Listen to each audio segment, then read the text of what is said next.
So we're starting section 6.4 in this example, and we're looking at solving linear inequalities using addition and subtraction. In the investigation worksheet, we're going to look at part A, and in part A, we're adding a positive number and a negative number to both sides of an inequality.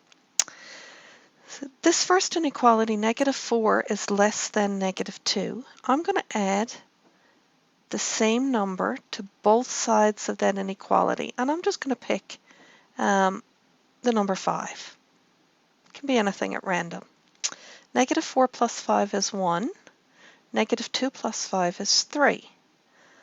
1 is less than 3.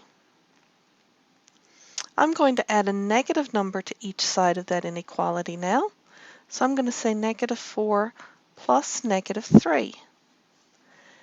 And I'm going to say on the other side -2 plus -3. Well, -4 plus -3 is -7. -2 plus -3 is -5. And look, -7 is less than -5. This inequality, 6 is greater than 2. I'm going to do the same thing here. So 6 plus 5 and 2 plus 5. Let's see what happens to our inequality. 6 plus 5 is 11. 2 plus 5 is 7. And 11 is greater than 7. Let's try with our -3. 6 plus -3 and 2 plus -3. Let's see what happens.